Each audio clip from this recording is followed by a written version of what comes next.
नमस्कार। आज हम चर्चा करेंगे महाभारत काल की एक महत्वपूर्ण पौराणिक घटना की, जो राजा जरासंधि, कंस और भगवान श्री कृष्ण के जीवन से जुड़ी है। अगर आप हमारे चैनल पर नए हैं तो कृपया सब्सक्राइब करें और इस वीडियो को अंत तक जरूर देखें।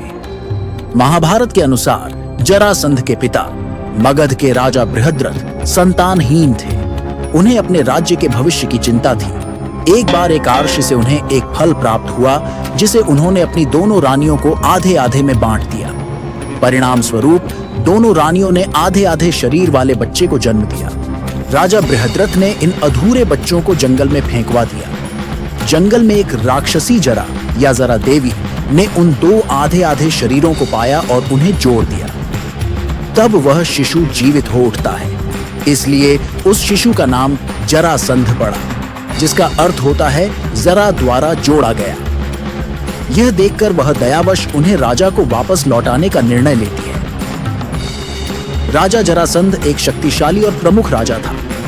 जरासंध की दो बेटियां थीं, अस्थि और प्रस्थि, जिनका विवाह मथुरा के अत्याचारी राजा कंस से हुआ था। इस प्रकार वह कंस का ससुर बन गया।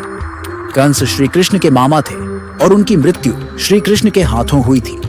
कंस के वध के बाद उसकी पत्नियां अस्थि और प्रस्थि अत्यधिक शोक में डूब गईं और वे अपने पिता जरासंध के पास वापस लौट गईं। अपनी बेटियों की दुर्दशा देखकर जरासंध ने कंस की हत्या का बदला लेने का निर्णय लिया। उसने अपनी विशाल सेना के साथ मथुरा पर कई बार आक्रमण किया, लेकिन हर बार श्री कृष्ण और बलराम ने उसे पराजित किया।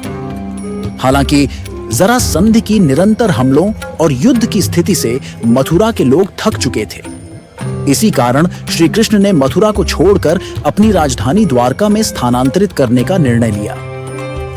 द्वारका समुद्र तट पर स्थित होने के कारण यह एक सुरक्षित स्थान था। जरासंध का अंत महाभारत के युद्ध से पहले हुआ था।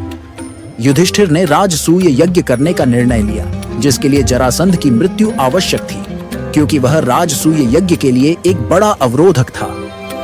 भगवान कृष्ण, भीम और अर्जुन ने मिलकर योजना बनाई और भीम ने जरासंध को द्वंद्व युद्ध में पराजित कर उसकी हत्या कर दी। इस पूरी कथा का वर्णन महाभारत के सभा पर्व और कर्ण पर्व में मिलता है। जरासंध का वर्णन विष्णु पुराण और भागवत पुराण में भी मिलता है, जहां उसकी शक्ति और उसके पांडवों और कृष्ण से शत्रुता का उल्लेख है।